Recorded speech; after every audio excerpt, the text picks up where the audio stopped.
Welcome, greetings, comrades, wherever you are. Welcome, and thanks for being with us here on 5:30 p.m. Eastern Standard Time.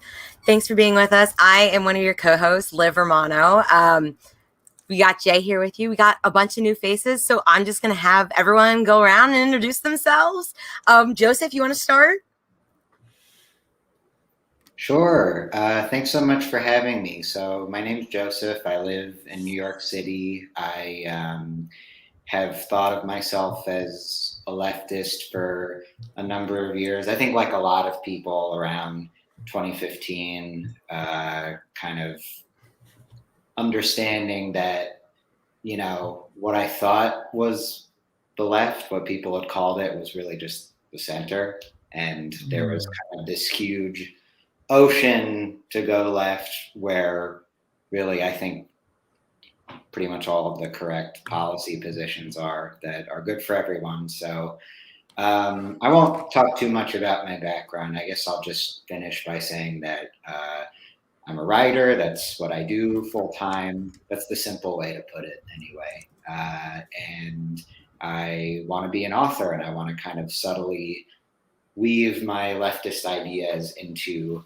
my literature, which is a very neoliberal space, actually, like most spaces. But thanks, Joseph. Yeah, thank you. We're happy to have you. This is just a Sir show. We have next row. Someone in the next row. I don't know where's the names. There we go. The Socialist 21. Take it away. Oh, hey y'all. I'm from Atlanta. I'm 21 years old, and I guess for me, like since 2016, I've been closely looking at politics. And yeah, that's pretty much it. Awesome. Thank you. And Jason? Hello, my name is Jason Kishinev. I am a leftist activist for civil rights, human rights, and environmentalism. I live in American Canyon, California, right in the heart of the most amazing inequality. 10 minutes south of me, I have Vallejo, which is got rampant unemployment, poverty, police violence. And 10 minutes north of me, I have Napa, which has decadence, apathy, and wine caves. Thanks. Yeah, crazy. And Josanna, we have you back. Thanks for being here. Thank you for having me. Can you hear me? Yeah, you're all set, girl. Awesome. I am Josanna. Hi, everyone. Nice to meet you. I am from Brazil.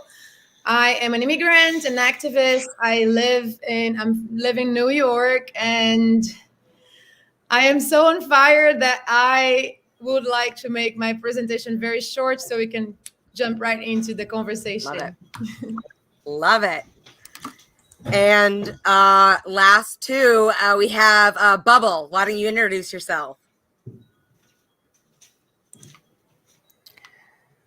I think that first bubble says, I can't read. Dunflower? Again. Domeflower? Is it Domeflower? Yeah. I heard somebody wore a dress. Hi. Damn it, this is fucking hot. So my name is Jason. I'm from Canada, and our nation is currently going through one of the worst housing crises we've ever seen. And the only parties that are willing to do anything about it are probably not going to win. So we're on the serious decline. Yeah. Jason, can we get a last initial, because we have another Jason. We got a Jason K and a Jason. My last initial is also a K. Okay, we'll figure it out. Go ahead, Liv. I'll change my name. That's fine.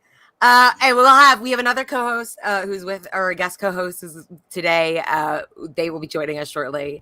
And we'll introduce them. We will jump right into it because I think we're all on fire today and ready to go off. So we're going to kind of just start. Our topics today are about direct action events that have happened recently across the country. And we're going to kind of just start over the last few days. So Josanna recently mentioned I was going to start with Saturday, but apparently something happened on Friday in New York City. So why don't you tell us a little bit about that? So Friday, I was working here in Brooklyn and witnessed a 3%er march. I didn't know what is the 3%ers. They are a white supremacist group, and they were marching. They were coming out of Bed-Stuy, which, for those who know New York, know that Bed-Stuy is historically a Black neighborhood, and I was working, and then I was just witnessing the movement. They were marching, not a lot of people, of course, but they were marching, and they were being babysat by the pigs. For those who don't know who are the pigs, those are the NYPD, the biggest ever in the world. And they were like, they had their cars, they never left their cars, and they were protecting the march. They were protecting the white supremacist march. Whereas on Sunday, they were beating up Black activists outside of the Met Gala. Yeah. So the white supremacists took to their direct action on Friday. This was news to me. I don't know if anyone else heard about this, but Josanna like directly witnessed this. There was no blip of this on my Twitter feed at all. But that is concerning, especially because one of the later things we're going to talk about, just Josanna mentioned, is the Met Gala happened in New York City as well, and simultaneously happening right before and at the beginning of the NYPD came to brutally attack and arrest Black Lives Matter protesters who were specifically protesting the NYPD, doing a #fire them all protest. We will talk about that later. We have some more footage about that. But yeah, so the weekend started off with white supremacists taking to the streets. And then on Saturday, I attended in DC the End the Damn Wars rally. They were happening across the country. Jay, I sent you some footage of Paula Jean speaking at the DC one if you want to pull that up and show. We had people from all across the spectrum attending. Give me a second. It is coming up.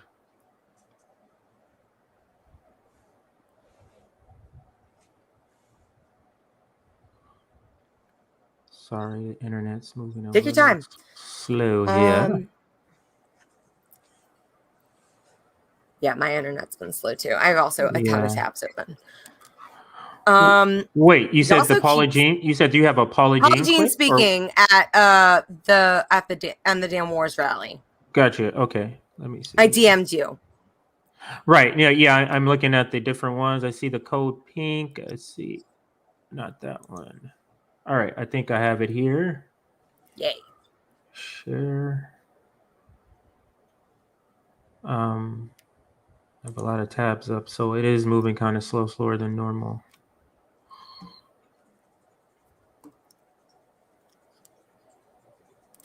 Anyone in the comments, did you hear anything about the End the Damn Wars rally? Did anyone besides myself hear about this in the group? Did y'all hear about this? Yeah, Jason, in Canada, was there any action in Canada? Awesome. Yeah, other people raising their hands. Awesome. Some in Canada, yeah, I think there may have been some in Canada. I wasn't paying attention that much that day because I had a lot of things going on in my life. But I checked Twitter and I saw footage from the rallies all over my feed, and it looked absolutely incredible. So good on everyone who showed up to that. Mm-hmm. All right, I think I have you queued up. Yep, it's loading. All right. Oh, so that's the Julian Assange one. You can show that. That was on the next day. Gotcha. Here you go. It looks like Max Blumenthal too. Yep. Hang on a second. Let's get the sound quality better to here. There we go. You should care about Assange because he's a journalist who's jailed for the crime of journalism, and because he's an anti-imperialist who's jailed because of the threat he posed to the empire. And that's why I care about Julian Assange. You should care about Assange Yeah, because he's okay. a journalist. Sorry about that, guys. The Because he's videos an are a little out of anti-imperialist. order, so I Jailed just played them in the order that they are. I'll fix that for the next one. And we do have a new person. I'm not sure if they introduced themselves, but I just added them to the feed there. Hey, I'm so sorry about that. No problem. Hi. You want to introduce yourself real quick? Sure, my name is Ben, he, they, at Bubble Break BS. I'm an anarchist organizer in Dallas, Texas. Thank you for being here, Ben. And did you hear about the End the Damn Wars rally happening this past weekend? I didn't, but I looked into it. It's interesting because it looks like it's a libertarian-led group, which is interesting.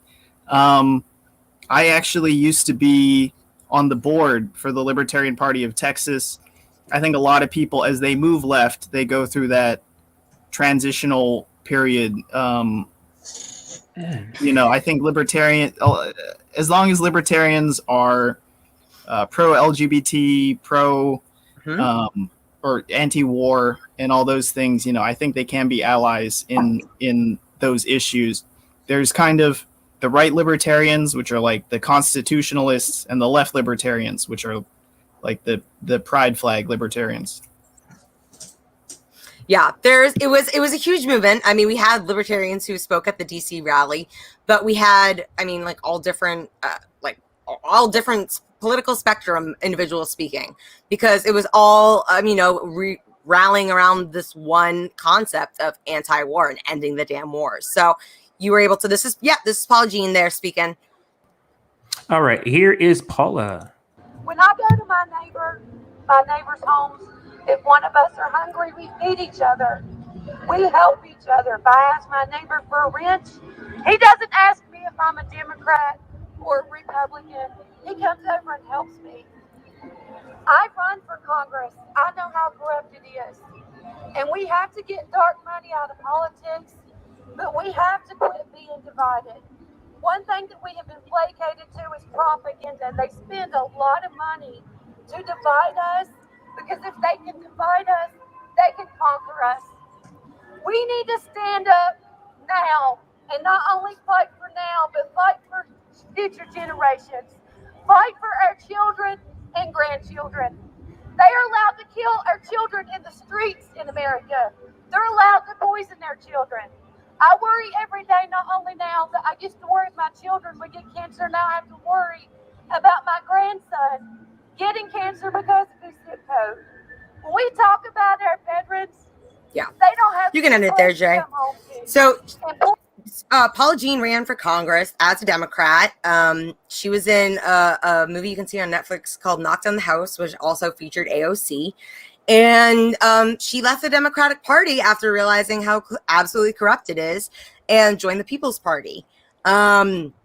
She also just did the stint doing Occupy Congress, which she got arrested at the very same place where Cori Bush and the Fraud Squad had their little slumber party. Apparently, she let me know on a little secret, Paula Jean, at the protest, that apparently the Fraud Squad got explicit permission from Congress to have their slumber party on the steps, because that is a no protest zone.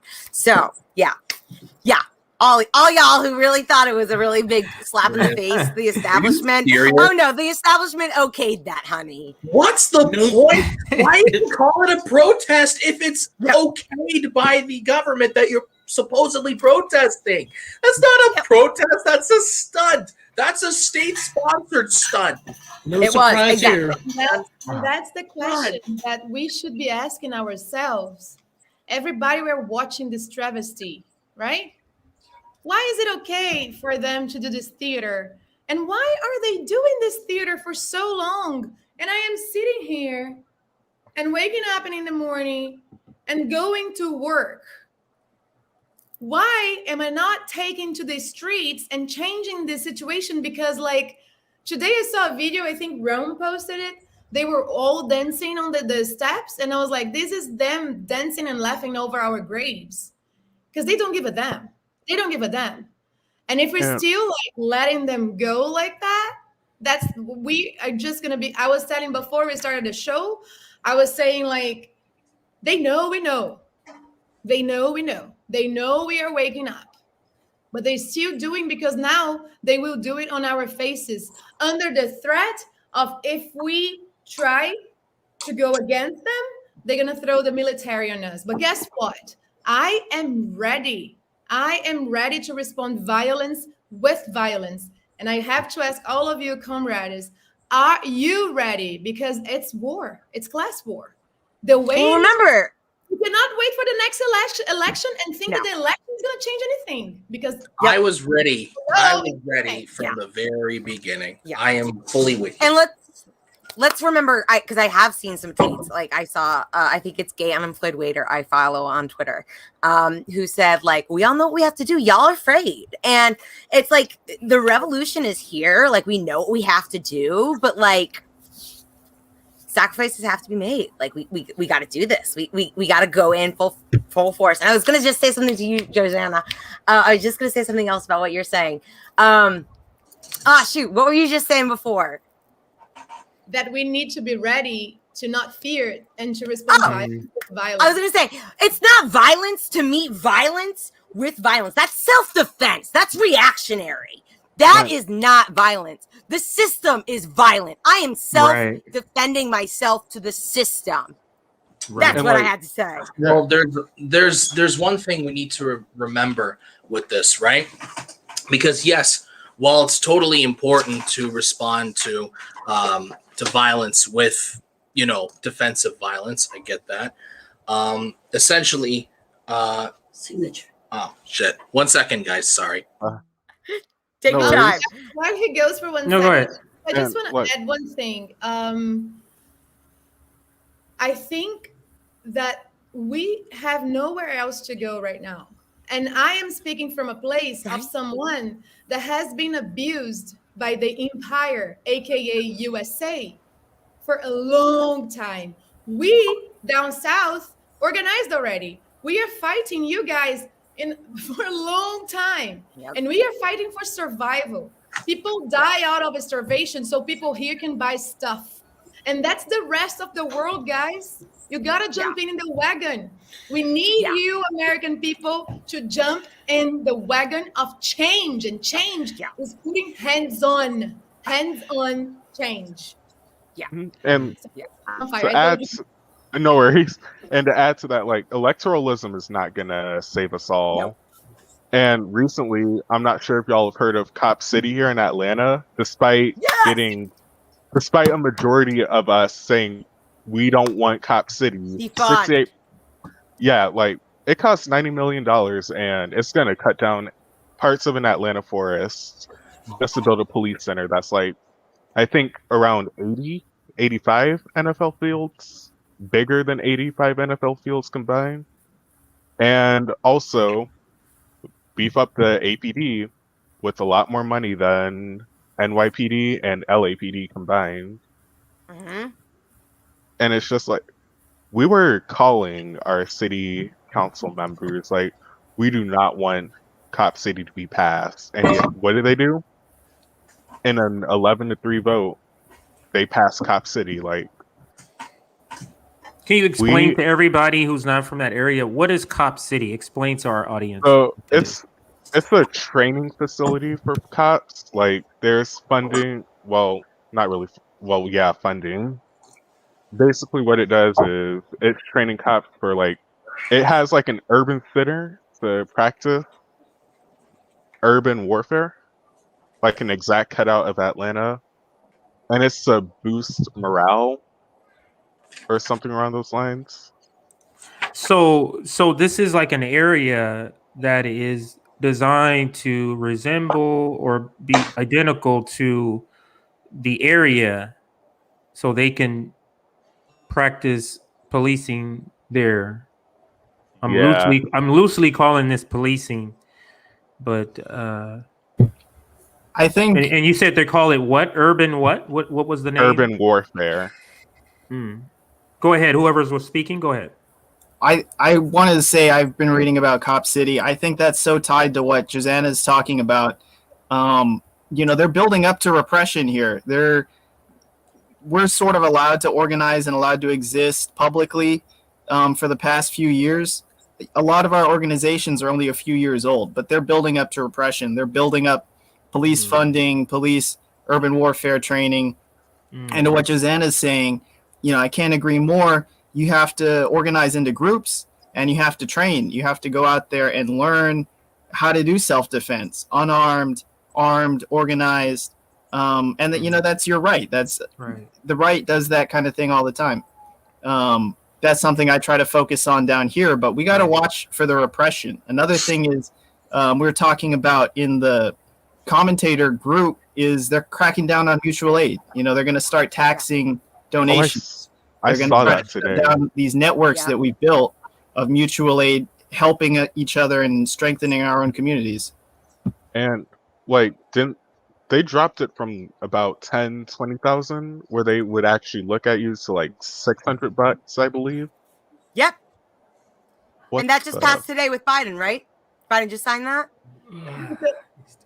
So that's my understanding, yeah. So let's call a dog a dog. So they now have they have like an oven for pigs. So they're cooking more pigs.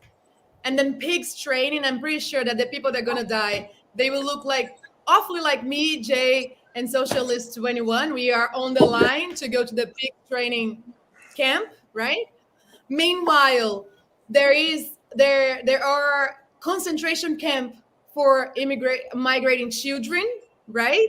Where our beautiful top model AOC went there for a freaking photo op and started crying, but that tears of joy in the mother's face, right? Let's say that. And now Biden is working to end mutual aid. So they're bringing more cops. They're bringing more police. They are ending mutual aid. So what else do you need to see them doing to know that they know we know? Right. And it's also, we saw how last year in 2020 throughout the elections, the squad was, we don't want to fund the police. They were heavy on defunding the police. And then all of a sudden since 2021, Biden's like, oh, well, we're going to fund the police. And the squad is just on board with it. No problem. And you know what? Locally, it's kind of the same deal. And they still don't care. I mean, here, in Vallejo, I'm 2 minutes walk from the Vallejo border. They've got all kinds of they're near bankruptcy. The city government is because of past corruption, and they are paying out all these lawsuits for past police brutalities. And they're still investing tons of money in these mass surveillance systems so that they can drive into an area and note down all the license plates of the cars that are in that area so that they know who to keep an eye on. And Vallejo, they just voted in a new mayor, I think last year. And I totally supported him. I still think he's a good man, but it doesn't change the fact that the police union is actually running the town, not the city government. Mm-hmm. Wow. And it's now a crime for local governments to defund the police because of that whole impassioned speech Cory Booker he was like, oh, well, unanimous consent, we can say defunding the police is a crime. No, we wanted to defund the police. What are you doing? Yeah. Jason, do you want to say something? Yes. Okay. This has been a little bit in the making. Well, first, I can't fucking believe what I'm hearing because on the last podcast, I said if Biden tried to pass a law that got in the way of people trying to maybe grow their own food or send money to each other and shit. Well, here's because sorry, I don't want to interrupt. I just want to say what it is. It's Biden proposed legislation which would allow the IRS to have more information on bank accounts with more than $600. Why? $600? Really? Yep. What kind of suspicious shit am I gonna do with $600? Are you kidding me? That's less than a disability check in Canada. That's okay. Whatever. I'm gonna leave that aside for now.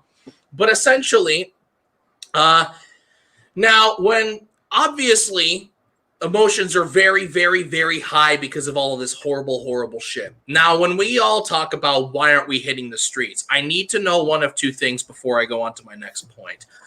Do you guys mean a series of riots to show disdain for the American system, somewhat like the Black Lives Matter riots we saw when George Floyd was murdered and the police station was burned down? Because riots, while they don't usually result in the overthrow of a government, they do very well to weaken a nation's status and the government's legitimacy more and more and more. Martin Luther King Jr. pointed that out, after all. Mm-hmm. Are you guys talking about taking to the streets in order to weaken the credibility of the system even more so that more people wake up?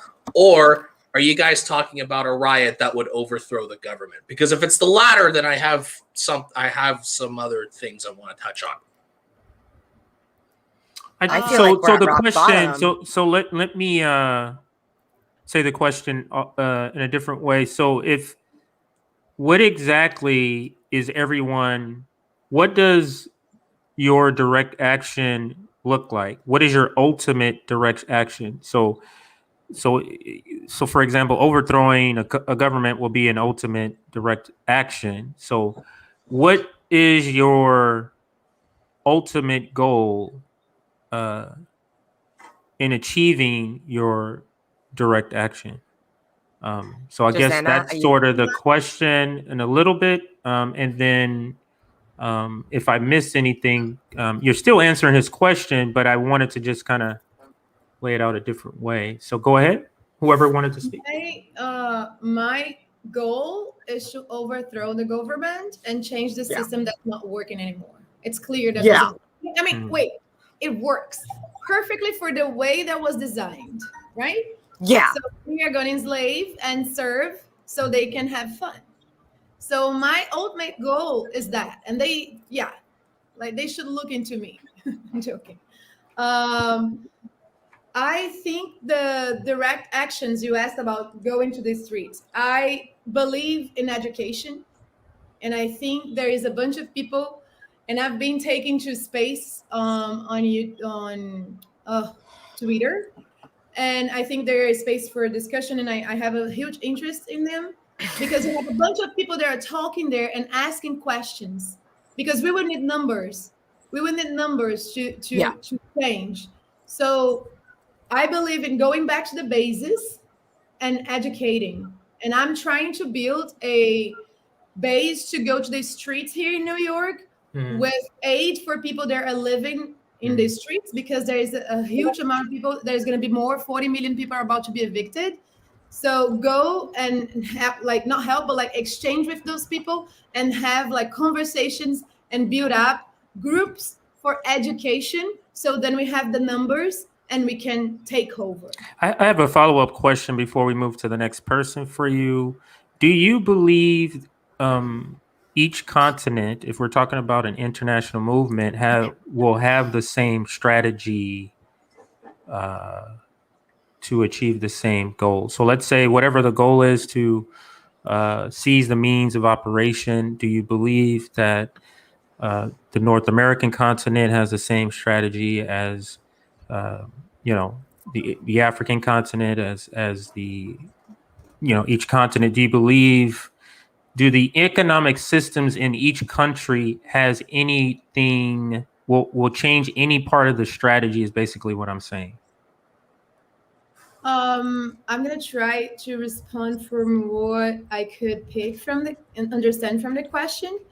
So when I started it, I said us down south, we are already organized. The reason why I sit with Nick and talk about the international coalition is because first, I think we should unite as an American continent, north through south. And we here in the North America, we have a bunch of to learn from the brothers and sisters in the South, because they are already organized. The indigenous people movement in Brazil, they've been camping, all the nations been camping in front of the house it's been like more than 30 days. I think they are already like 45, 50 days. So my goal in that sense is to get together, bring these people on and have conversations with them to try and unite. And I think from all coming from the perspective of being oppressed by the US, I think that's our goal. That's our goal from before. We want to overthrow. We want to overthrow these specific government, so we can all coexist. So like there is a huge movement. The leftist movement, the international leftist movement, is not willing to be. I want my nation to be better than the U.S. or I want to be the biggest potency. These are the white countries' problem. We African, South American, we want just to like exist. Right. Okay. I think that does answer the question I had. And let's pose that same question by Jason to everybody. What is your goal in your direct action? So Josanna's goal is to overthrow the government. What is some of your other goals, or what are your guys's, or each of your goals? I don't want her to speak for all of us, so I guess we can go around. Liv, you can decide the order, but that is the question. What is the goal in your direct action? Okay, that is the question we'll each try to answer. So we'll start with the top row. We'll go Joseph.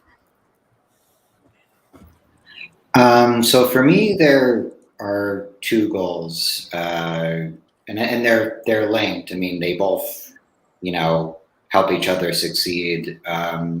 One is like specific, policy concessions. So like, for example, with strikes, I think they're a very effective form of direct action because you're economically hurting people who need that labor to live whatever lifestyle they want to live and feel like they have power and all of that. And you can try to get specific concessions. And I'm not saying, every strike always works, but I have had some experiences where I've seen certain types of boycotts and strikes work. My mom's an artist, so she got me into this group of artists who boycotted the Guggenheim Museum and basically said, they were building this new branch of it in Abu Dhabi, and they were using this system of slave labor to do it, this government-sponsored slave labor. And basically the boycott was saying, okay, until you either halt construction or, build it in some way where the workers have a living wage and they're not in this horrible system that the UAE condones, then you're not going to get any art for your museum. And it worked pretty well. I mean, the project kind of shut down. We were able to have meetings with them and be in the boardroom. So anyway, I'm not trying to say my approach is like the right one or anything, but that's just what my background has led me to believe can work. So that's my goal, is to get, usually based on strikes, some sort of specific concession. And then the other goal is I really want, whether I can do it through my own work with like my books or whatever ends up happening, I want to create kind of a grassroots financial mechanism to give activists money to survive and have more strength and energy, because money is power. And I think about how people who become activists are usually struggling and suffering the most, which makes sense because they're more motivated to do something. But it's this paradox where you're like, oh, we're more motivated to do something, but we also often are more tired, poor, struggling. For example, like I come from like an upper middle class background, and I can tell you, like, if it weren't for all of my chronic health problems that cost me so much money, I'd probably be a shit-lib. That's probably just the natural gravity that my background would have given me. So I guess what I'm saying is that, like, you know, people who ironically have the time and money and luxury to be able to set aside time for activism don't, because they're comfortable and the system is working for them. Mm-hmm. And then the people who are motivated because they're struggling with some sort of problem and the system isn't working for them or is violent against them, then they don't get support. And so I think that's one of my goals, is to create more infrastructure for people being able to help each other with mutual aid, which goes back to another topic. So those are the two goals, basically: financial infrastructure for activism and direct actions, usually based on strikes with specific concessions. Mm-hmm. Yeah.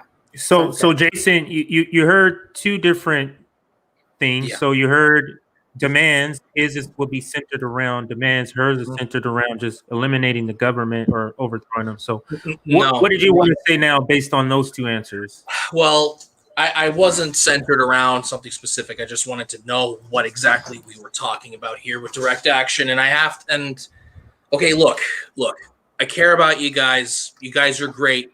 You're amazing comrades, and you're all very smart, very educated, and probably have way more experience in this than me. But please bear with me, because there are some very, very scary realities that we're not even considering here. Right? Now, listen to what we say when we say direct action. Direct action can mean literally anything, right? The thing is, a large mass riot without any particular direction or strategy, it will result in massacres. The police and the military, especially of the United States, as the United States regresses and becomes more and more and more shitty, I promise you, at some point, they will not be afraid to open fire on people who riot and massacre in hundreds of Americans in the streets. It would be on the level of Tiananmen Square. It would be. Now, here's the thing. How do you pay the police and military? How do they pay them? Taxpayer money, correct? All right. And how is that taxpayer money generated? People pay taxes and whatnot. Here's the thing. As leftists, we need to understand that the most powerful leverage that we have over the ruling class is our labor, is the means of fucking production. All right. Yeah. Discount all the jobs that could be automated, right? The ones with easily replaceable workers, unfortunately, right? Like, if I work at McDonald's, it's very likely that they'll find someone to replace me if we went on strike. But if you're talking about farms, if you're talking about power grids, if you're talking about hydroelectric dams, if you're talking about centers of infrastructure and the things that are required to keep society going, those workers have incredible power. I'm with a group in Canada called Fight Back, and their job as a socialist organization is to reach out to unions and student unions, or create new unions and create new student unions, and radicalize them further than traditional unions. We not only help them set up, but we explain to them how fucked up everything is, you know, imperialism, oppression, systemic racism, all of that shit, so that these workers not only know how much power they have over their own wages and how much power they have to determine their own wages in their own time, but also how much power they have to change society. And what we need to do is, I'm just going to come out flat and say it, we need a revolutionary party. We cannot have direct action without one aim, goal, or focus, right? This is what the Black Panthers were trying to say for a very long time. We need a cause. We need a solid manifesto. We need to propose an alternative solution. What would that new government look like once you burn down the White House and establish a new one? Would it look a little bit more like the PRC? Would it look like, you know, what the original Soviet Union was? Are you planning on making it a social democracy like Finland or Norway or Sweden? You need information. You need a solid plan. You need a party to direct the workers, to direct the people. The left in America is too fractured to achieve this. I'm not going to say this is some kind of fantasy for riots to accomplish things, because they do. The Black Lives Matter riots did a very, very good job at bringing police brutality to the forefront of conversation and showing the world that the police were not as beloved as they think they are. But for God's sakes, eventually they ended. Eventually, when you get a, what are those things? If you have a tear gas canister fired at your feet, you're not going to close your eyes and run through it and hit the cop who shot you. You're more likely going to run away because tear gas fucking hurt. Let me cut in here, Jason. It took me a few minutes to get what the gist of what you're saying, but this is the dilemma or the discussion, the conversation that activists on the forefront. This is the disagreement that they're having, is what we're describing here. And the disagreement is we have some who want what Josanna, am I saying it right? Josanna described, which is the overthrow of the government, meaning what I understand the overthrow mean, you go in and you tell them their services are no longer needed. You can exit, and we're going to take over from here. And then we elect a new whatever we're going to do. Typically, when you overthrow, you write a new constitution. You don't use the same one that you're overthrowing. That's typically what happens. So if that's not the case, Josanna, please interrupt. Tell me that's not what you're talking about. And then there's the another group of activists who is what Jason is describing, who is saying we need to attack it from not overthrowing them, that we need to bring them to their economic needs per se, in order to force them to do what we want, not that we necessarily want to. So Jason, so in your way of doing things, or the way you're describing, they would meet our demands, and all of those people, Mitch McConnell, Nancy Pelosi, would stay in power? No. Okay. That's not what I'm saying. Can I say something? Go ahead. I just want to say something. Rubber bullets and tear gas canister, for people like me, it's breakfast. So what we need right now is courage. Socrates likes to say, like, courage is the ability of conquering not others, but yourself. So check your own self and see your liberal tendencies. See if they are not there in you. Because it's easy to talk from the place of privilege, white, North American privilege, to sit on your chair and be like, maybe we should do this. Be in the shoes of a person of color, especially from outside of here and in here too, for a day. And you're going to be like, well, what do I have to lose when I'm always the target for the cops? When I grew up and I didn't have any structure because I had no money, because the money's all here. So I think, and I try to be peaceful because I am a loving person. And Che Guevara always said that the real revolutionary is moved by great feelings of love. And I am speaking from a place of love. It becomes rage when I see so much suffering. Yesterday, and I promised myself I was not going to cry here, but yesterday I spent the whole day crying because a fucking bitch can go to the Met Gala and rub her asses on our faces, and we are going to sit here and discuss to open a party. We are going to sit here and discuss supporting unions. We here here have the responsibility to bring on change. Because if we don't, it won't change. This is the rotten apple. In the basket, there is the whole freaking world.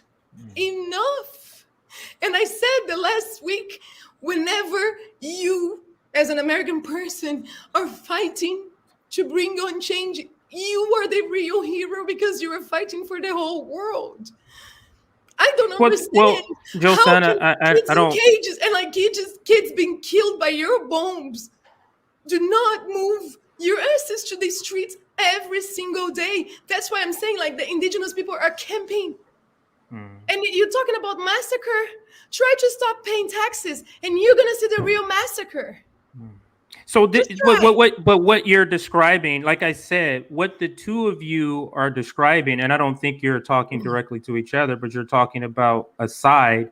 What you're describing is the difference that people have the same goal, but because of their experiences, their strategy is going to be different. And is the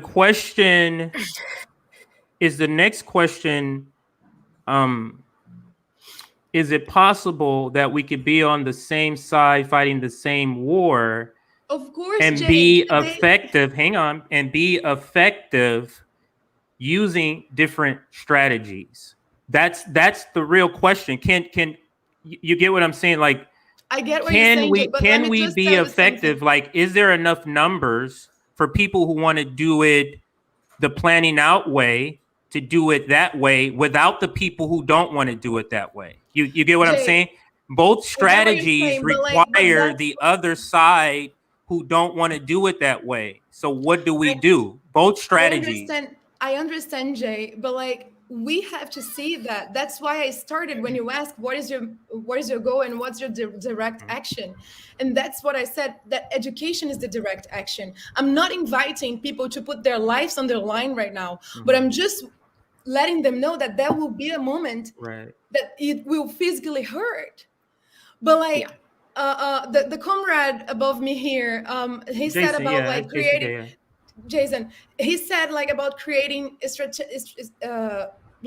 mutual aid money for revolutionaries, and like Biden's gonna start taxing Venmo, taxing Cash App. So like, I understand all that is. I believe, naively believe that all strategies are welcome, but we cannot be naive enough to think that there's not going to be the moment that we will have to take a fucking rubber bullet in our asses. I don't see them separately. That's what I'm saying. I don't see what Jason is describing and what you're describing separately, because I believe if we do what Jason is saying, it's going to end up what Josanna is saying. I don't see them separately. If you think we're going to attack their pockets and we're going to do marches, because that's what we're going to be doing, is marches and attacking their pockets, those marches are going to become protests in their eyes, and they're going to send out people, and it's going to begin. That's what's going to happen. So I don't necessarily see them as the same thing. See them as separate. But let's bring in some of the other people who have not been speaking. Liv, if you could, I don't know everybody's name. If you could kind of bring in some of the other people, give them a chance to speak on this topic. I'll clean this up because I got to get to some comments. I'm sorry, I got to get to some comments here. Yeah, no problem. But go ahead, Liv. I'd love to sew this together. Yeah, go ahead. Yeah, go ahead, Jason.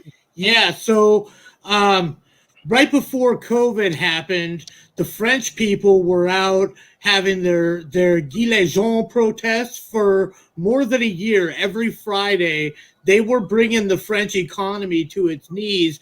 And Macron was trying to figure out how he could just appease these insane people and make them go away. And old union organizer Big Bill Haywood used to say, man, if all these workers would just put their hands in their pockets and stop working, we have them. So I think, and also to tie it together, Thomas Jefferson himself said that every 200 years we should be replacing our form of government. So I think then what we need to do is we need to general strike. We need to stop buying their products, especially right now is a great time because Christmas shopping is coming up, right? Yes, what if none of us Christmas shop at corporations and we start yellow vest protesting and general striking and stop buying their crap and if that doesn't work, then I think that changing our system of government is the next step. And if people's lives are saved, if we stop making war over profits and we stop killing people, having police kill people for their skin color, and we start providing everybody health care, then I don't give a damn if the government stays in power, if it's Pelosi and Biden. I just want people to live. Right. Yeah. So you're saying so for you it's results. Like you don't care who's there as long as the results are what the results are. Let's bring in someone else, Joseph, or anyone else who has not commented on this yet. Well, I think in a perfect world there is accountability, but the results are the bottom line. Yes. Exactly. And all right, like for me, like the perfect direct action, it would be like. Well, I would say mutual aid, but not anymore because, it's about to be taxed and you're about to be spied on if you make mutual aid transactions over $600. But like, I think that, the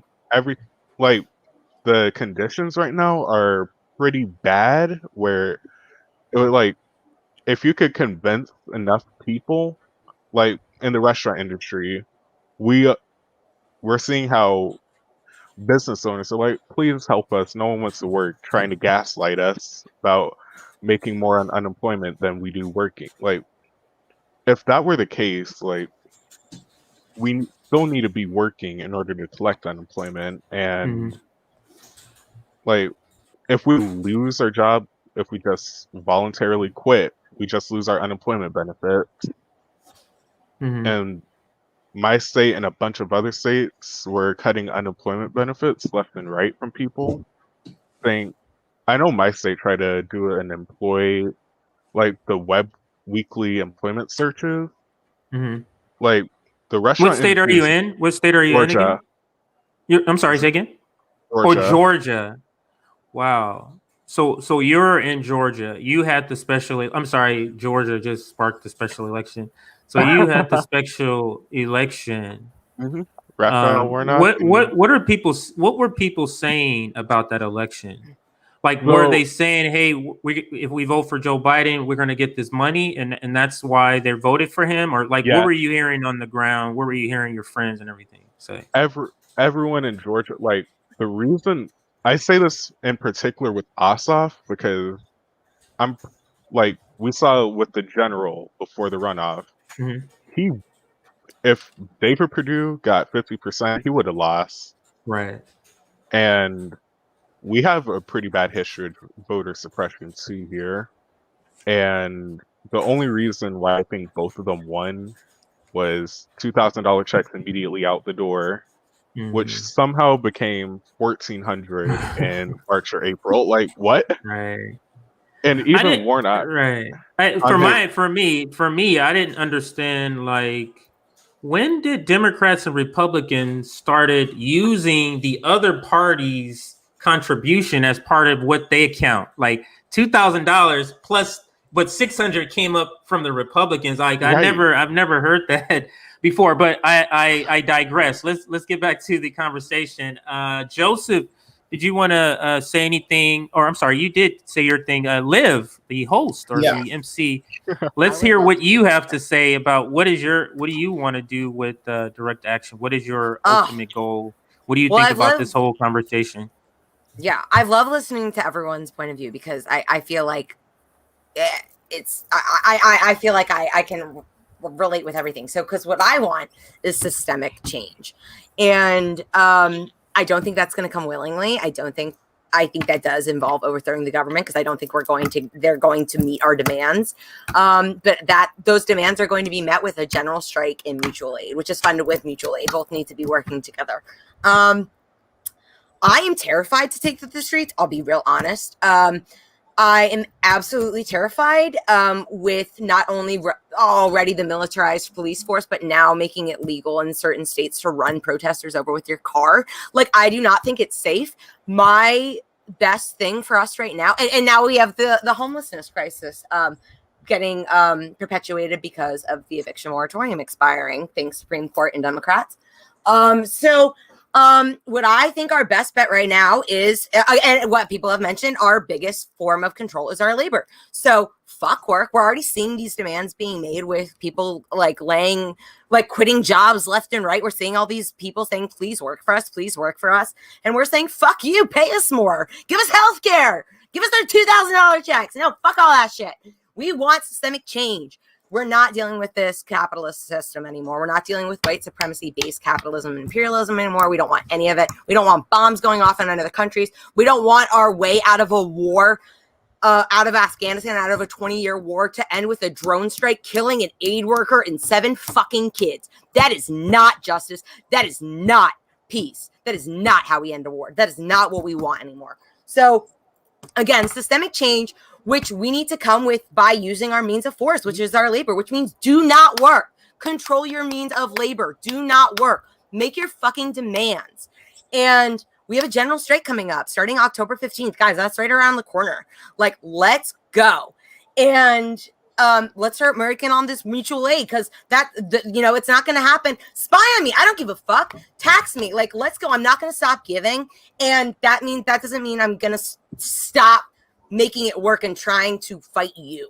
And I think our best bet right now is stay-at-home protests, where we are arming up in self-defense and pitching at home and saying, fuck you, we're not going to work. Where's my mutual aid, y'all? Like, because I've been seeing real successive mutual aid actions happening on Twitter. I don't know about you, but these have been happening. Like, it's like, hey, guys, I hate to do this, but please help. And retweet, donate. Like, we saw today in our DMs, y'all. Like, someone said, please help my wife. And we were like, let's go.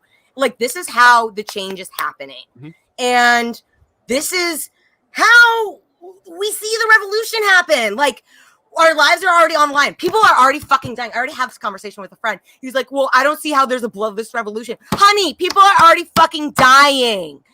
We are still in a pandemic. Met Gala happening. I'm sorry. Did COVID end? Is COVID eradicated? Did I miss that? Did everyone get vaccinated and is still double masking? No. So let's talk about the systemic change that we need. And that means the revolution right now. So that means uniting people, like what Josanna has said, is like an international coalition. This is not just the U.S. Everyone else in the world is fucking waiting for the U.S. to wake up, y'all. White liberals, we're waiting on y'all to wake up and make the transformation of the leftism that you truly are preaching. Like, we're waiting on y'all. But it's our responsibility to have those conversations, to plant those seeds of change for that systemic change to happen. Absolutely. Jason, Liv, before you go to the next item on your list, Jason had a couple of words he wanted to say. Yeah, I think we'll do Jason, Josanna, and then we'll move on. Yes. I haven't gotten a question or a chance to talk. Sorry, on this. Ben. Go ahead. I'm sorry. Yeah, that is Ben. You answer right now, and then we'll go back to then Jason. Yeah, Ben, then Jason. That is correct. Okay. First, I wanted to say to Josanna, my heart really goes out to you. I know there's so many things, and there's so many people that can't wait, and they're suffering now, and we need to move now, and it's really difficult because I don't think we have the numbers and all the things in place yet. But basically, my belief is all of the above, as some other people have mentioned. Go out, support all the protests, support all these different groups how you can. But my perspective is a little bit different in that I think the empire is crumbling. I think this country is crumbling. I've seen a lot of, the right gearing up to be militant, to attack the government, to resist elections. I think the Republicans know that they will never win another presidency, and that informs their increasing violence. I've been, working down in hurricane relief. We're getting constant climate crisis catastrophes, not one after another anymore. It's one while the other one is still going on. And so because I see all this crumbling right now, that informs what I'm trying to do. My direct action is preparing that dual power for the crumbling of the empire, trying to help communities become more self-sufficient, more networked to other communities. Working down in the Gulf, I met people coming from Georgia, from Texas, Oklahoma, North Carolina to help. We need to build that community strength, that dual power, and also that self-defense, training, organizing, because this thing is coming down. It's coming down right now. Yeah. That's correct. The empire is crumbling. Jason? Sorry. Oh, sorry. What did you want to say? Average lifestyle or lifespan of an empire is 250 years. We're 245, 247 years old. So love it. Love it. Jason? Right. I just want to very quickly clarify some things because I feel like I didn't get what I was trying to say across. I am in no way saying, oh, let's force them to do what we want. No. What I'm saying is, let's just force them to leave. Because at the end of the day, I'm not trying to come at this from some kind of perspective of I want some kind of bloodless revolution. No. What I'm trying to say is, if people are going to be dying, if they are going to throw themselves into the line of fire for something, we need to ensure that we get the best possible outcome from that and not have it be for nothing. Yes, people are dying every single day. And by not overthrowing the Western government, and changing things, we are failing them. But if we go out and do what we are trying to do, and then we all get shot to death, we fail them anyway. So we need to ensure that if we are going to get shot to death, that we have some kind of plan to do it. And Josanna, I'm very sorry if I invoked anything horrible or implied that, you're not used to the kind of violence that the police and the military inflict on people of color. I'm sorry if I implied that in any way.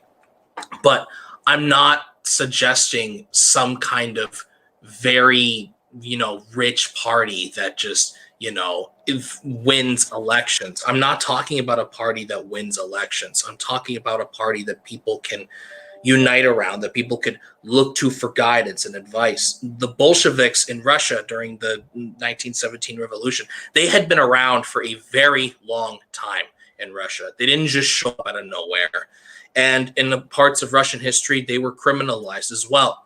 But when everything started hitting the fan and the Tsar was failing and Russia's economy was just non-existent and the people were rioting because they couldn't eat and they couldn't work, Lenin and Trotsky and the rest of the Bolsheviks, instead of sending just as many militias as possible to strategic locations that the Tsar's army was at, Trotsky sent technicians and workers and militants to factories, to power grids, to railway stations, to forcefully seize control from the government, because the workers that worked at those plants were on their side for years and years and years. And when it came down to it, when the collapse happened and the Bolsheviks said, hey guys, we need you, they said, sure.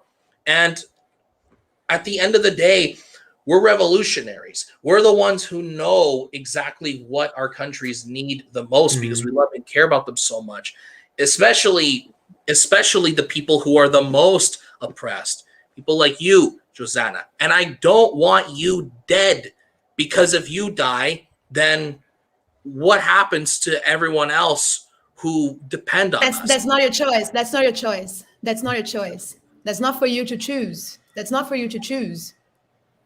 If I want to die in the lines, I will die in the lines in the name of the revolution, because Trotsky right here, right now, would be pissed, just as I am right now. Fred Hampton right here, right now, pretty much. So what I'm trying to say is we can sit and wait for the empire to collapse. We can sit on our social medias and just do what we're doing. But we can take direct action too. And we can be courageous. We can be, and we have to. And I will keep on going in the same point. The responsibility that we carry here in this country is a worldly responsibility. We are carrying the world in our backs. If you want to stop the damn wars, take to the streets. If you want to change, take the change from here. Yes, change from here to affect the whole world. We, people from other places, are tired, and we are here talking to you, trying to converge and fight with you. So when the moment comes, we do not fight against you. I think what I take from some of the conversation that's going on is there may be a realization by some of us that this is going to be tougher than some of us may have thought, and that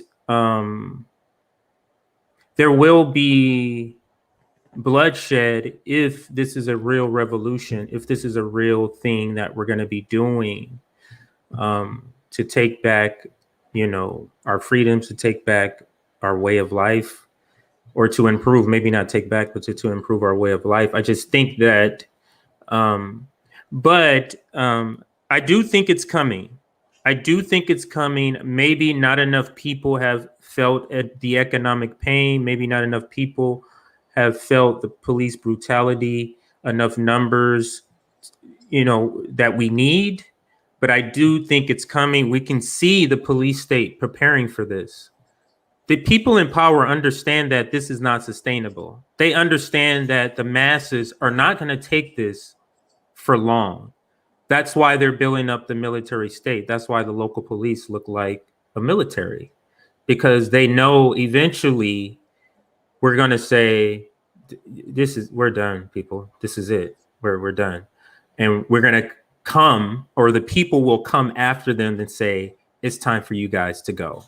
Well, and Jay, they're going to use the video I showed you. Yes, they're going to use the police state.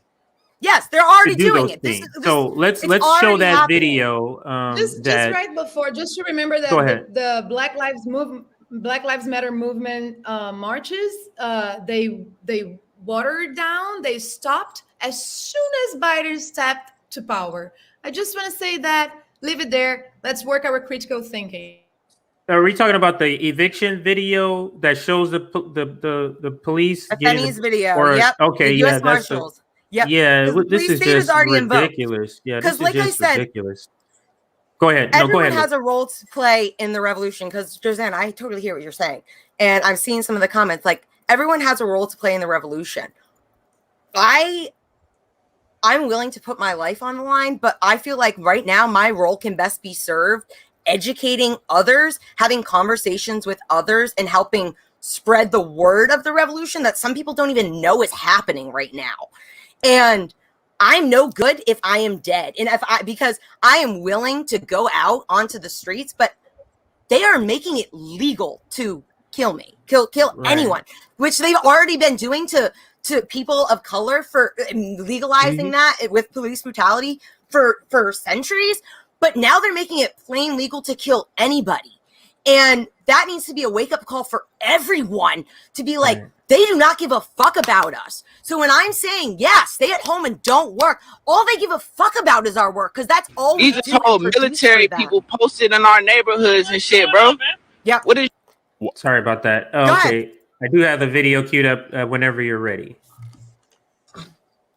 Yeah, this is the fight happening in the street right now. So what I was saying was, we need to get this is the revolution happening. Like Josanna was saying, violence against violence is not violence. That's self-defense. So like this is what's happening. Like, arm up, get into self-defense, protect your home, protect your family. And if you're not marching in the streets armed where these fucking white supremacists are already marching and being protected by the police, then arm up at your home. And when these fucking US Marshals show up, be like, hey, hon, what's up? Get your community to come out. this is what's happening here. This community came out to support this family that's getting evicted. Like, this is the mutual aid and community that is helping keep people safe and protect people and promote the thing that housing is a human right. This is helping promote that systemic change that we want to see. So why don't you play this video? Here we go. See this, y'all? These is whole military people posted in our neighborhoods and shit, bro. What is y'all doing, U.S. Marines? Where the marshals? Where the smoke at, bro? Where the problem at? Who y'all looking for? Are y'all supposed to be in this neighborhood, bro? Yeah, we got an eviction happening in about another 10 or 15 minutes. They need some colored people, bro, because I don't think y'all are emotionally and mentally equipped to deal with the people in our neighborhood, because you haven't come from our backgrounds for you to well enough understand this. Do you understand where I'm coming from with this? Yeah, so you guys have Latino backgrounds, or you all Caucasian? We got some in the back too? One Italian? Yeah. Okay. As long as y'all do y'all job responsibly, don't harass people and only go after people who really need to go, we have no problem. Right, no problem. I seen the regular police beating up black people. Y'all look like the marshals, so I hope y'all don't do that. We just have. I already told the police, if you going to do some shit, do it peacefully, because I'm right here on camera, and they ain't harassing nobody or beating nobody up or doing nothing unfair. Where y'all names at? Y'all don't got name tags in here, bro? Y'all don't got name tags? Nobody answering me? I need to know who I'm going to be reporting if y'all do anything unjust to these people. We got a couple colored people, bro. I got to make sure. Real quick, sir. Real quick. That's my son. I know, but I kind of want everybody out because to de-escalate the situation. Nobody goes in. I know, but you got people on camera. I don't know who he is. These are my people. I'm trying to make sure they straight. It's 10 of y'all and 3 of them, bro. She's a woman with 2 kids, bro. Oh, they doing an eviction. The U.S. Marshals have no name tags. They hopped out in unmarked minivans, and they got guns. When do you need unmarked minivans and guns to move somebody out of a house? I can answer that question. When those people happen to be people of color, that's when you need unmarked mini. This is the type of stuff that is like it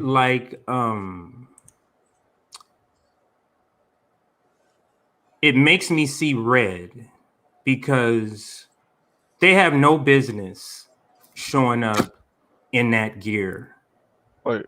As if Osama bin Laden is in there. Right. They're talking about like de-escalating. Like, what the fuck? What are you wearing? De-escalating as they have 10 marshals there, all armed to the T.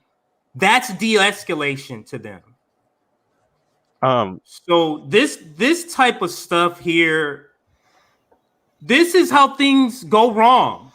Now, if these people weren't there videotaping, and the lady has an attitude, which she should have, with 10 cops showing up, guess what? If she has an attitude, what they're gonna start doing? I don't care if them guys over there are black. What does that do? If I'm a plantation worker who happens to be black, what does that mean? Nothing. It doesn't make any difference if an overseer is black. None. And I'll pass it back. I saw somewhere on Twitter where it was like, I saw someone like, oh, if this were like the 1800s, the modern Democratic Party would be praising slave owners of color right now. Like, huh? And with the police de-escalation in the food, we can de-escalate situations in the food industry way better than them, and we do not need guns for that. Right. You could say that again. I worked in the food industry for several years. They could de-escalate. Maybe they should take a lesson from that. But I'll pass it back to Liv. I'm going to go through the comments. I think we have a bunch. So yeah, go through that. So yeah, thoughts on that video of what it means to take on the revolution. I think it's here, Gal. I don't think there's any questions about it. Like, that's the police state showing up at your front door. So what do we fucking do? I just want to say about that video, you know, we need more of that. We need to see more of it. we all knew the wave of evictions was coming with the eviction moratorium expiring. You know, there's hundreds of thousands of people who are being evicted right now, and we need more video. We need people to face the violence in our system. You know, so much love to that guy who is videotaping, but we need to identify where evictions are happening. We need to go out there. We need to stand up against it, but we also need to get it on camera. And it needs to be in liberals' faces. Until liberals see the fucking truth, we're going to be standing on our own, and they're going to be sitting over there with their $300 checks saying, see, Joe Biden cut child poverty in half. What a bunch of fucking bullshit. Man, this is just what I see in American Canyon. Like 10 minutes south of me, it's just like that. The police come armed to the teeth like a military, and 10 miles to the north, an eviction in Napa looks like one police officer who's totally relaxed and joking. Right. And yeah, it's okay, but you got to get out. It's just a totally different world. Right. And and there's some landlords that, like, with the rent relief that people are getting from evictions, like the billions of dollars that have yet to be given out, like the people that do get that money, the landlords just casually send it back to them and then evict them anyway. Yep. That is and it's just just terrible. like, what? I thought you needed the money. What's going on? What happened? Right. I heard that 80% of the rent relief hasn't been dispersed yet. I don't even understand what the hell's going on with that. Yep. Well, if your donors who are renters and own all of these properties or want to buy up all these properties, if those donors are the ones who donate to the people who are in charge of distributing the money, guess what happens? 80% of the money doesn't get distributed so that those people can get evicted so that your donors can go in and buy up this property. Yeah. Repackage it, resell it, and make bundle money. And this is what they do. Real talk. With this eviction moratorium just falling flat on its face, the Supreme Court even said the CDC needs congressional approval in order to extend a moratorium. And there was a bill that was like, I think Maxine Waters wrote it, that got put through unanimous consent. And what happened? It got shot down. Oh, Republicans did it. Y'all have the majority. Why are you throwing shit into unanimous consent? Yeah. Exactly. Hey, Liv, I have the Black Lives Matter protest video queued up. It looks like there's a couple. We have a few, so so I guess I'll just start. And let me know if you found any good comments, because I see a few that I could call out. Okay. Now this first one looks like this is before there looks like any police involvement in the. There's a protester. Yes, is that Ella? Yeah, that she's just speaking on the mic. So I'll go ahead and show that one first. Do you want to kind of give a background on it? Our timeline. So we kind of saw Friday there was the white supremacists marching in New York City. Saturday was End of the Damn Wars rally across the country. Sunday was Code Pink doing Cut the Pentagon and Free Assange at the British Embassy. And then Monday night in front of the Met Gala, right before, there was a Black Lives Matter protest, specifically targeting the NYPD doing Fire Them All. And this is a video of a comrade, Ella, on the streets chanting. We have who was later arrested. And this is the scene right before they were arrested. All right, I will try to make this larger. I will restart it. Sorry about that. And there you go. Here we go. Black and brown people are on the brink of houselessness. We cannot go on to normal. Where was the rage last year? $35,000 for a fucking ticket to show your fucking wealth while our people are still dying. Our people are still dying. Our people are still being murdered.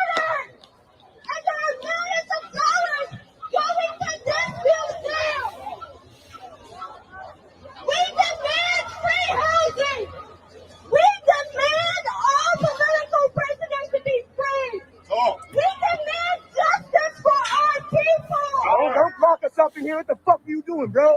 You gonna chase me up on the block? Get out of here, bro. Get out. You trying to chase? Yeah. So now maybe do you want to show? Oh yeah. Yeah, I'll show the other one. Hang on. Okay, it started. Yeah, I'll show the other one. But yeah, but yeah, that video. Which I'm gonna cue that one up. Give me one second here. But what's interesting to me is what I got out of that video was how, like, what Jason described, where he lives 10 minutes away from one side and 10 minutes away on the other. And it's the side that's doing well is completely oblivious of what's happening on the other side. It's out of sight, out of mind. If the media never talks about poor people, which they don't, then poor people don't exist, or poor people are just over there. It's a complete just closing your eyes to the existence of people. And I always say this, I'm going to pass it back to you, about Black people. Black people have been here for over 500 years, and there's still white people don't have any idea about Black people. That is a complete disinterest in these people. You don't have any idea about nothing. You still are looking at Black people hair like it's been, and something from Mars. And it's like, we've been here with this hair, bro, for 500 years.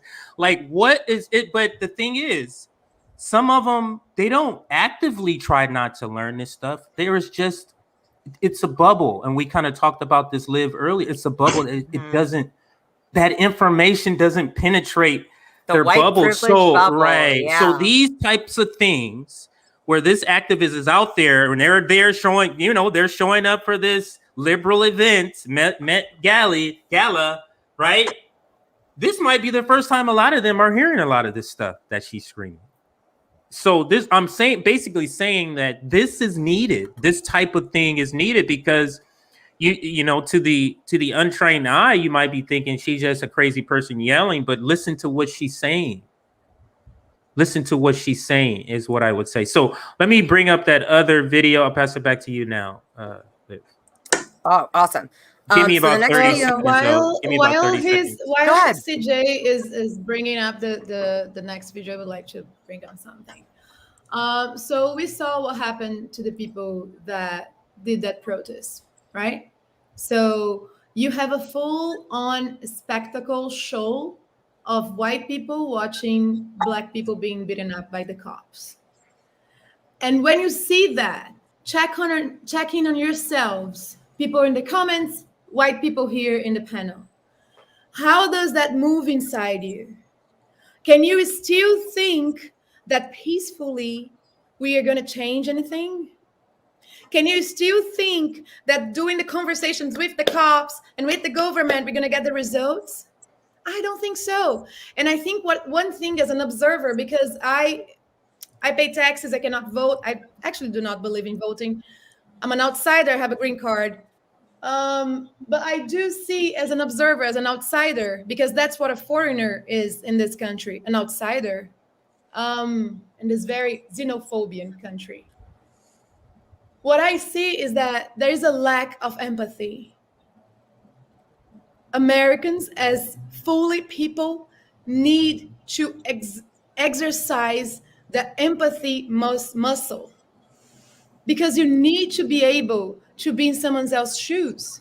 You need to be able to feel the pain of those that are suffering and do something and actually take action. And conversations and education is super important. I am from a country where I had the best education ever and never pay $1 for it. I'm not in debt like most of y'all are. Starting your own adult lives in huge debt. So like you have to, like, when I say education is important and everything is important, but the conversations, they have to make a point, because there is a clear point. The way things are right now, it cannot go like this. And if we waste our time waiting for the empire to crumble and fighting with their own weapons? I rest my case. All right, I have the video queued up. This one, let me just read the caption before I, get started here. Oh wow, it just went away now.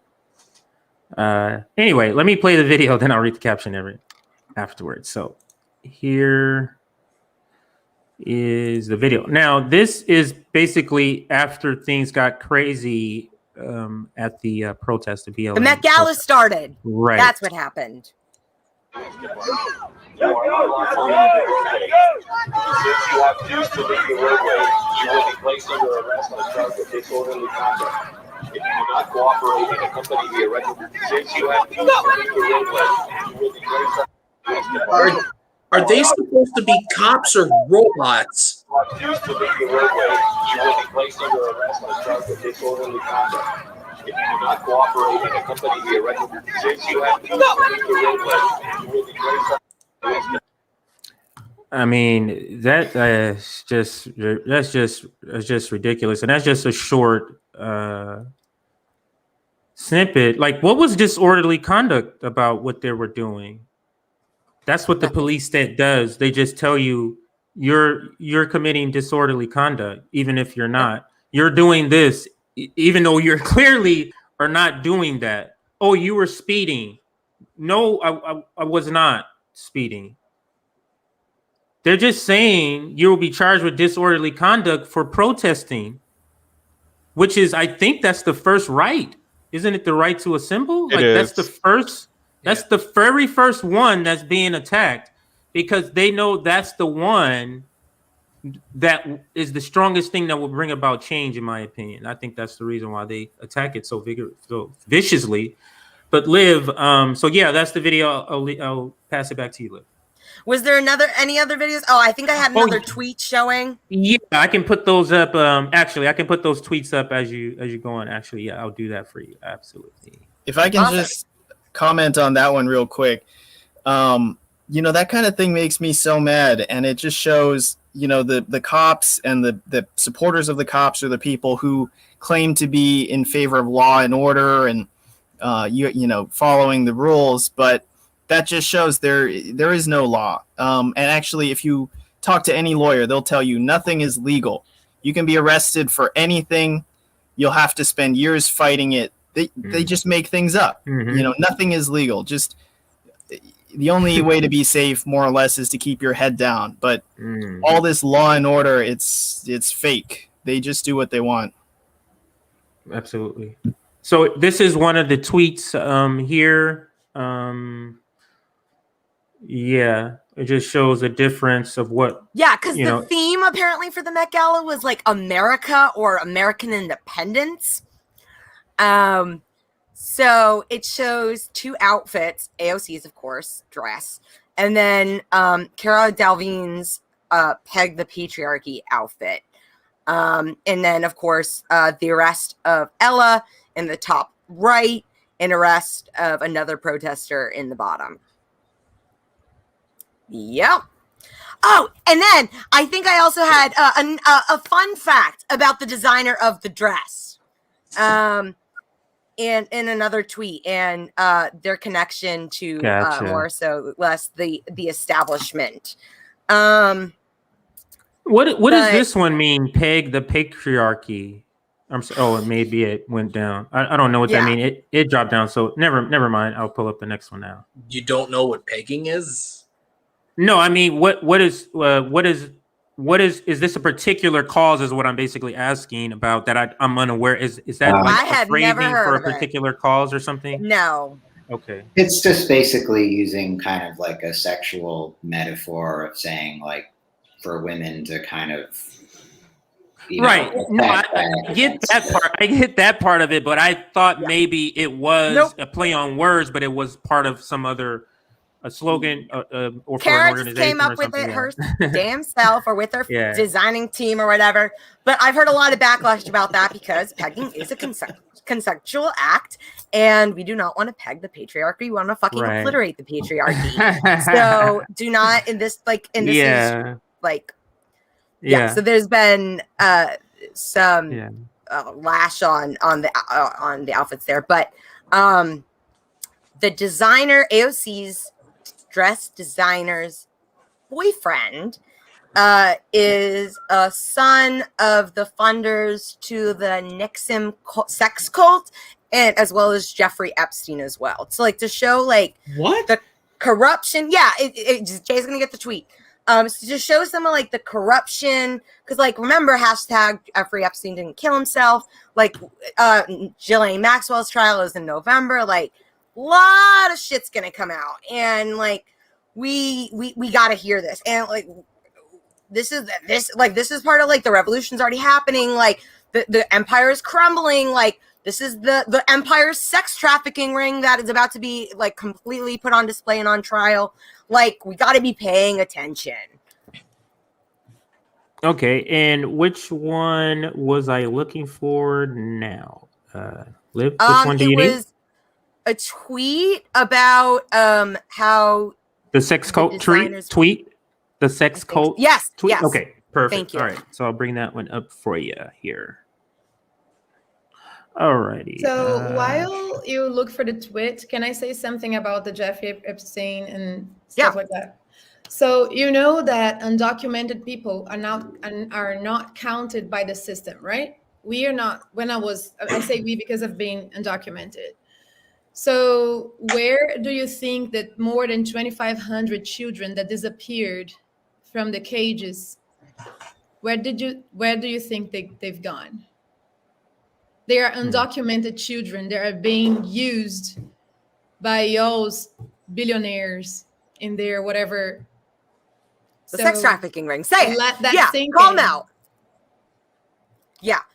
There was, I also remember, Josanna, if you might too, there was the thing about like kids on like through Wayfair, like coming up in like closets or something. Like how much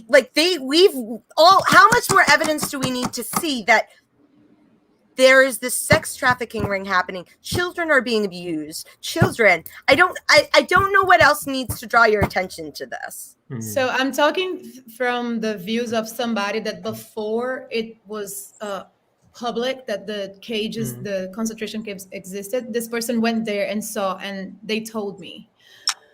There is no control at all. So the guards in the concentration camps, they don't respond to no one. So they abuse the children sexually, physically, morally, and they will never be punished. And the disappearing is not a disappearing. And the ones that have paler skin, the light skin, white passing Latino kids there are in the cage and disappearing are being sold for rich couples to adopt. So if this situation that US is implying in your country doesn't take in the world, doesn't take your ass out of a chair, doesn't make your blood boil like mine it is right now, check yourself out, check your own liberal instincts inside of you, and try to get out of that cage, because change is overdue. Absolutely. And Liv, this is that tweet, I believe. Can you see it? Yeah, can you read it though? It's a little small for me.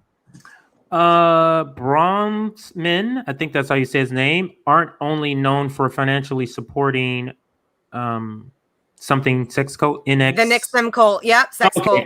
Okay, sex cult. They've also involved the Epstein affair and have a long family history of using mob influence on Congress. But hey, cool dress.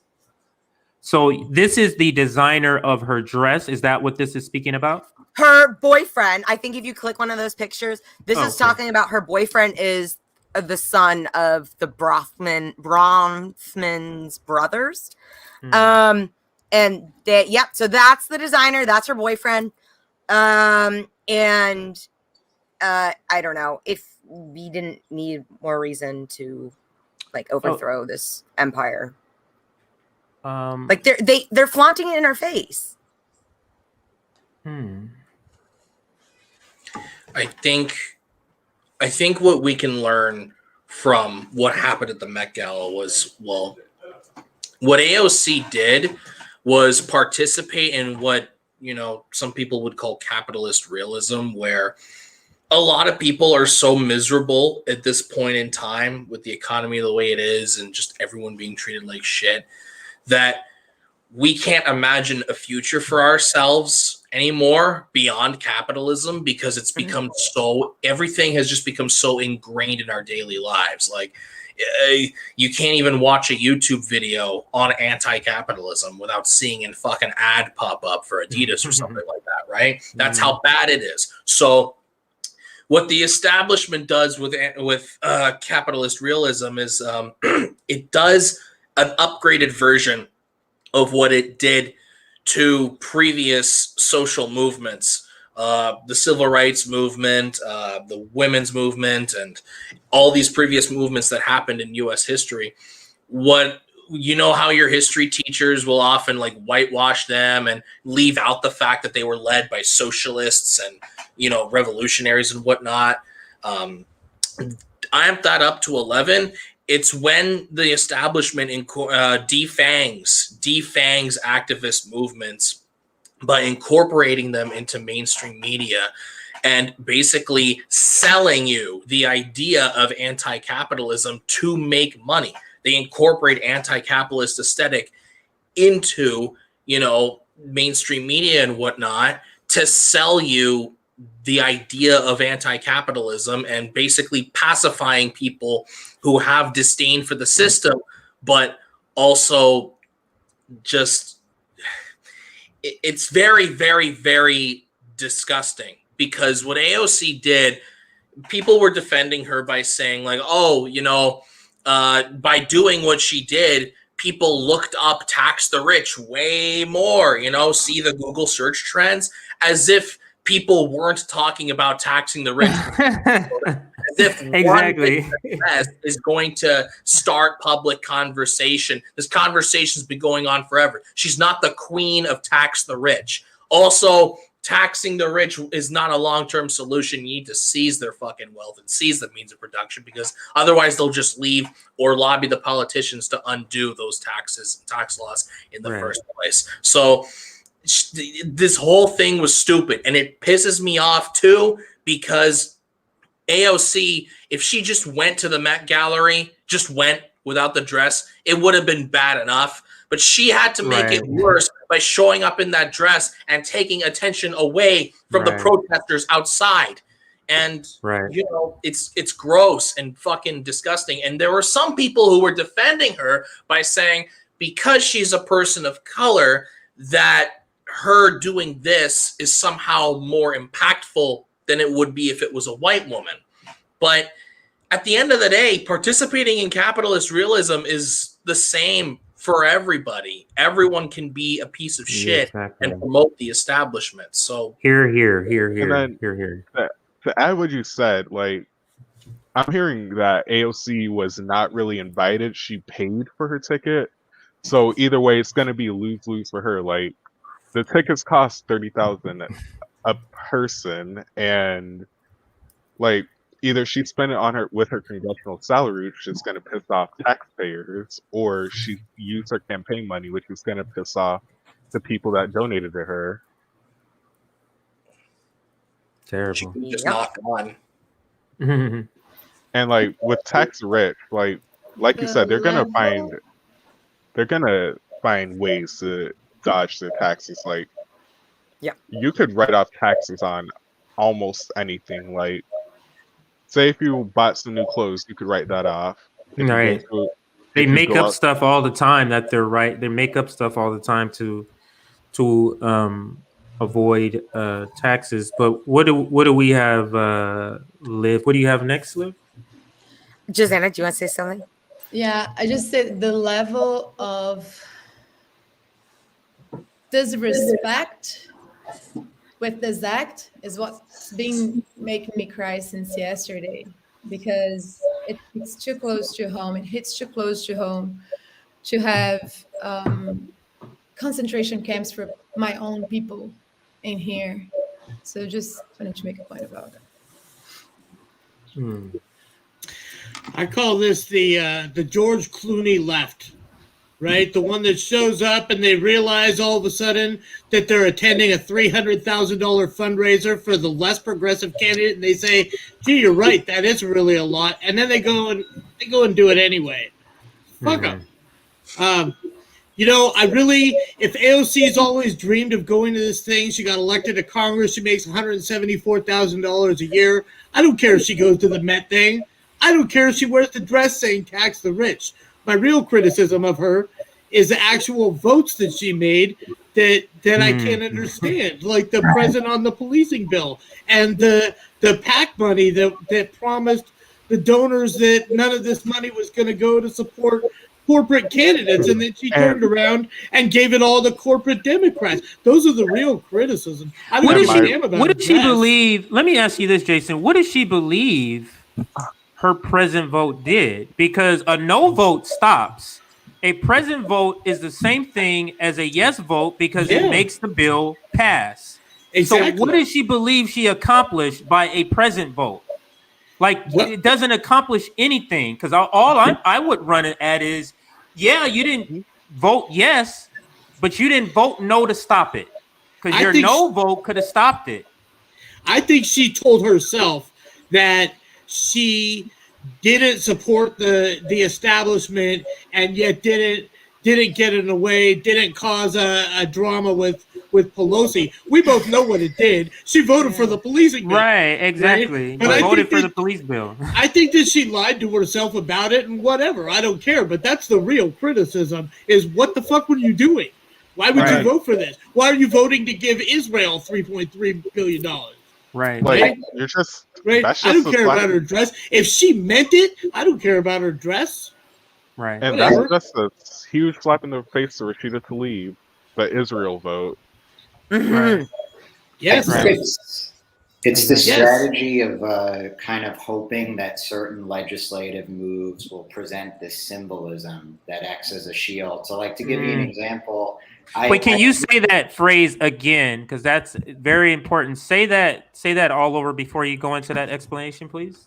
Yeah, sure. I think it's about her mindset is like, okay, there are certain legislative moves I can make where it'll be this symbolic shield for her, because a lot of people will just look at it at face value and they won't really understand whether it's actually advancing a policy or not. So to give an example, like I weighed in on the dress issue. I sent a tweet about it and was like, instead of wearing a dress, how about using the leverage you have, to vote as a bloc, whatever it is, to try to advance wealth tax legislation. And one of my, I guess,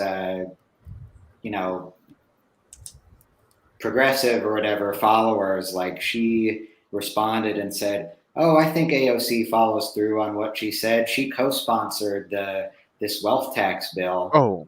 And I had to explain to her that co-sponsorships don't really mean anything, that they're symbolic, that, like Kamala Harris co-sponsored Medicare for All. She clearly walked away. Doesn't support it. So, but it made me realize that I think the squad, they're not dumb people. Like, I think they're smart enough to know that there are certain decisions they can make where we know now that at least half of the left basically has built almost an industry around defending them and gaslighting people into thinking that these, co-sponsorships and present votes, whatever it is, are something. Also, when they're not anything. Go ahead. Like, and what's the point of electing progressives in the first place? Because sometime around April, Pramila Jayapal was saying, if we force a vote on Medicare for all, it's going to kill our movement. Okay, so why are you in Congress in the first place? And I don't understand her rationale in that. How does forcing a vote kill the movement? Because nobody in Congress is a part of the movement. So how is it killed? If you wrote the bill for Medicare for all, so why would you not want to put your own bill through a vote? Like that, you're just wasting your time and our money. No, it's because it's what it's what Joseph just described. They know it's a certain things that they could do that will give them a political narrative. That's it. So 10 years from now, it's not going to be she voted present. It's going to be she didn't vote yes on that bill. That's what's going to be the story. Not that she didn't vote present, is that I never voted for that. She'll be able to say, I never voted for her to do this. I'll never voted for to do that. And they do that same sort of thing with the election of the House Speaker, where some of them voted for her, other ones them abstained. It's like, do you guys think we're stupid? Like, do you think we don't see what you're doing? Do you believe that we believe that none of you discussed your vote before you came out and voted? Everybody's just surprised. We understand that you guys coordinated this together. We get that. We understand that the Democratic Party don't want to do anything progressive. So what do? They go like this and go bipartisan, even though they don't need one Republican vote. Bipartisan, because if they say bipartisan, that puts a stop going left for any legislation, because we have to give Republican ideas, even though it's not going to get one Republican vote. Right. And then can I break down to the people in the back? Just politicians are like doctors, teachers, any other worker. They have a career. So by the moment that someone is running and going into Congress, they are working for themselves. And the way to go up in their career is to be a sellout. So I'm not expecting the squad to do nothing for me. So that's you just perfectly described what we're seeing with AOC. She wants to move up in this is perfect. You're looking at it. We're looking at politicians as if it's not a regular job. It's a regular job to them. It just happens to be a great regular job with great benefits. Everything paid off tax. It's a great job. They want a bigger salary. But they want to move up just like everybody else at their job want to move up. And how do you move up? How would she move up? When Nancy Pelosi is the leader of the party, is her boss. You move up by calling her Mama Bear. You move up by being nice to her. You move up by not critiquing her. You move up by not voting against her. You move up by not rocking the boat. And then you get better committee assignments. Right. that last part didn't happen. And we saw how AOC just sold out because Nancy Pelosi was just really nice to her. Like, what? So that doesn't mean anything. Just because she's nice to you does not excuse how horrible she is. And even the Progressive Caucus, they know they have the power to do whatever they want. Even Ilhan Omar said it in December. At least 5 brave progressive members should withhold their vote, and anything can happen. What has the Progressive Caucus done? Almost nothing. Why are they even existing? What do they do? My point is this: the Progressive Caucus, the Squad, AOC, these are all part of the story, part of the puppet show, the distraction to make us think that we have somebody on the inside that's working for us. We just gotta push him harder. No, we don't. They're co-opted. Do you understand? We really don't get how powerful this duopoly is. If it was that easy to some good person to go in and change it, the goodest, I know I'm making up a word, but the goodest person who's been there the longest is Bernie Sanders. And he hasn't been able to do nothing.